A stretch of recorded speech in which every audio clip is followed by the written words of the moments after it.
तो अभी इसी वक्त कोलकाता से भी खबर आ रही है कि तृणमूल कांग्रेस का जो धरना प्रदर्शन वहां पर चल रहा था वो खत्म हो चुका है। वहां पर भी हम चलेंगे, हमारे संवाददाता तापस सेन इस वक्त वहां पर मौजूद है।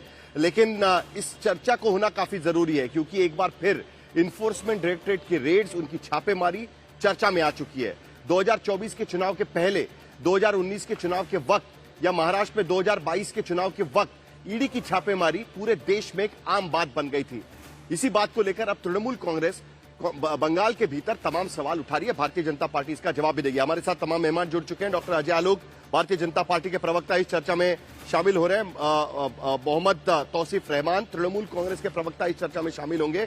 मीता चक्रवर्ती कांग्रेस की तरफ से इस चर्चा में अपनी भूमिका रखेंगे और उसके साथ साथ आशुतोष, हमारे पॉलिटिकल एनालिस्ट, और सत्येंद्र सिंह, पूर्व डेप्यूटी डायरेक्टर इन्फोर्समेंट डायरेक्टरेट, वो भी इस चर्चा में अपनी भूमिका रखेंगे। लेकिन तीन सवाल, दरअसल सवाल कई हैं लेकिन तीन सवाल इस चर्चा के लिए मैं इस पैनल के सामने रखना चाहता हूं। जो सवाल आपके स्क्रीन पर आप देख सकते हैं कि क्या आईपैक के दफ्तर पर छापेमारी के पीछे चुनावी कनेक्शन, यही आरोप है क्योंकि इससे पहले भी बंगाल के भीतर ईडी या कोलकाता पुलिस हो, छापेमारी चुनाव के दौरान आम बात हो गई थी। दूसरा सवाल, क्या पश्चिम बंगाल के कोयला तस्करी घोटाले की जांच के तार टीएमसी तक जुड़ रहे हैं क्योंकि आईपैक तृणमूल कांग्रेस के लिए राजनीतिक सलाहकार के तौर पर काम कर रही थी और जो आईपैक को पैसा दिया गया वो इस कोयला स्कैम के जरिए दिया गया, यह आरोप इन्फोर्समेंट डायरेक्टरेट की तरफ से लगाया गया है। और तीसरा सवाल, क्या ईडी की छापेमारी के दौरान सीएम के जांच से जुड़े दस्तावेज छीनना क्या जायज है?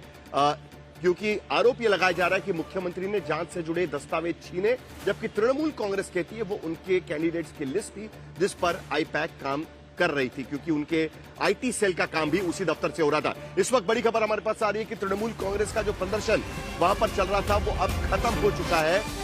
तपन सेन, हमारे संवाददाता, इस वक्त वहां से मौजूद है। तपन, तृणमूल कांग्रेस का प्रदर्शन, ममता बनर्जी तुरंत सड़क पर उतर आती है और हम स्क्रीन पर देख सकते हैं कि ममता बनर्जी ने वहां से कागज भी छीने। उनका यह कहना था कि उनके कैंडिडेट्स की लिस्ट वहां पर थी, उनका आईटी सेल का दफ्तर वहां पर है और वहां पर छापेमारी। अब यह प्रदर्शन खत्म हुआ है, आगे तृणमूल कांग्रेस का क्या रवैया रहेगा, क्या स्ट्रेटेजी होगी?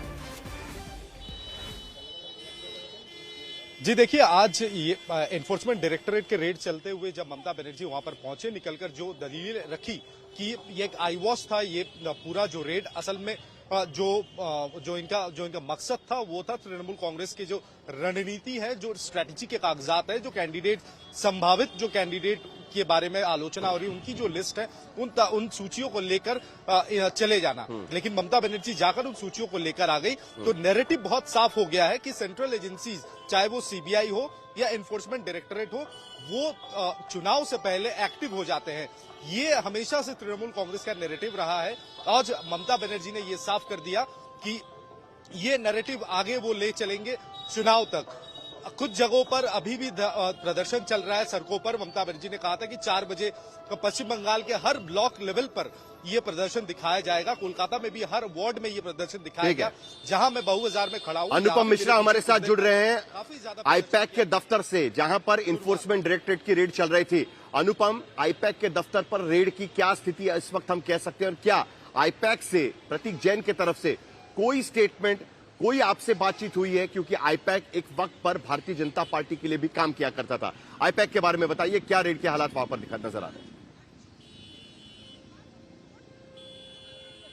ये देखिए साहिल, इस वक्त मैं आईपैक के दफ्तर के ठीक बाहर खड़ा हूं। ईडी की रेड यहां पर ऑलमोस्ट चल रही है और ममता बनर्जी थोड़ी देर पहले यहां से निकली हैं। लेकिन ममता बनर्जी वापस यहीं पर आने वाली हैं। जब निकल रही थी ममता बनर्जी, उन्होंने कहा कि एक प्रोग्राम है, दरअसल गंगासागर मेले का आधिकारिक उद्घाटन होना है आज, तो उस प्रोग्राम, वो शेड्यूल्ड प्रोग्राम है, वहां मैं आपको रोकता हूं क्योंकि आईपैक, अब हम जब बात कर रहे हैं उसी वक्त आईपैक ने हाईकोर्ट का दरवाजा खटखटाया है। जिस तरीके से ये रेड हुई है उसके खिलाफ हाईकोर्ट का दरवाजा खटखटाया हुआ है। पहली बार शायद ऐसा हो रहा होगा कि रेड के दौरान हाईकोर्ट का दरवाजा खटखटाकर इन्फोर्समेंट डायरेक्टरेट की कार्रवाई रोकने के लिए ये इस तरीके से हाईकोर्ट के भीतर ईडी पहले ही हाईकोर्ट जा चुकी है क्योंकि उनका यह कहना है कि उनको कार्रवाई से रोका जा रहा है और उनसे कुछ कागजात छीने गए। अनुपम, क्या जानकारी इसके बारे में? जी देखिए, अब जो आगे की लड़ाई होनी है वो कोर्ट में होनी है। हाई कोर्ट में दो मामले, एक पहले ही ममता बनर्जी ने कह दिया था कि जिस तरह से रेड हुई है उसके खिलाफ एफआईआर की जाएगी, तो आईपैक की ओर से एक मामला किया जाएगा। वहीं दूसरी ओर ईडी की तरफ से ऑलरेडी कलकत्ता हाई कोर्ट में एक मामला दायर किया गया है, याचिका दायर की गई है। कहा गया है कि हमारे काम में बाधा पहुंचाई गई है और इसकी सुनवाई कल होनी है। तो अब पूरा का पूरा जो मसला है ये कानूनी पेचीदगियों में उलझने वाला है, क्योंकि हाईकोर्ट में ही अब पूरे मामले की सुनवाई होगी। जिस तरह से सवाल उठाए जा रहे हैं, कई सवाल हैं। ममता बनर्जी किस तरह से अंदर घुस सकती हैं, कोई भी केंद्रीय जांच एजेंसी की छापेमारी में। इससे पहले भी ममता बनर्जी पहुंची हैं, सीबीआई जब टीएमसी नेताओं को लेकर गई थी तब भी वहां पहुंची थी ममता बनर्जी। लेकिन ये पहला मौका है जब ईडी की रेड या किसी भी सरकारी संस्था की रेड से फाइल लेकर बाहर आ जाना। वो सुबह जब उस प्रतीक जैन के घर में रेड हुई तब वहां से एक हरे रंग की फाइल लेकर ममता बनर्जी निकली, और जब प्रतीक जैन के दफ्तर में रेड हुई तो ममता बनर्जी के घुसने के 10 से 15 मिनट बाद ही कुछ फाइलें लेकर उनके लोग निकले। तो ये पहला मामला है इस तरह का। खुद मुख्यमंत्री सड़क पर उतर आई, जैसे ही उन्हें पता चला इन्फोर्समेंट डायरेक्टरेट सड़क पर उतरी है, रेड्स कर रही है, उनको लगता है कि कहीं ना कहीं ये पॉलिटिकल वेंडेटा है। भारतीय जनता पार्टी चाहती है कि वो कागजात जो पार्टी से जुड़े हुए हैं वो बहुत बहुत शुक्रिया अनुपम मिश्रा और तपन सेन हमारे साथ जुड़े हुए थे।